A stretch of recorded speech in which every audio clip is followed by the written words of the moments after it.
El Nou Esportiu dedica la portada al final del Mundial de Natació. Dones d'aigua titula, referint-se al fet que totes les medalles de la delegació espanyola les han aconseguit en categoria femenina, i gairebé totes catalanes. En pàgines interiors, Desitjos de Pau, un reportatge fotogràfic sobre la visita del Barça al mur de les lamentacions d'Israel. A l'Esport dedica la portada a aquesta visita, Desitjos de crac. A la part inferior de la fotografia, a l'esquerra, un desig acompanya les imatges de Messi i Neymar.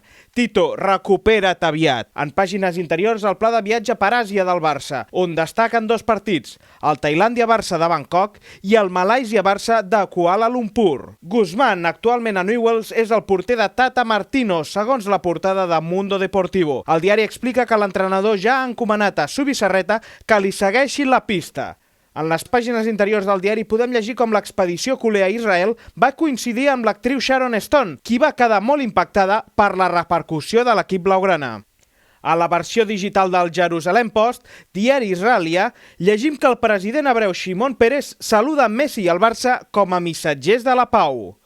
A Madrid, el Marca anuncia un acord entre Cristiano Ronaldo i el club per renovar el davanter fins al 2018.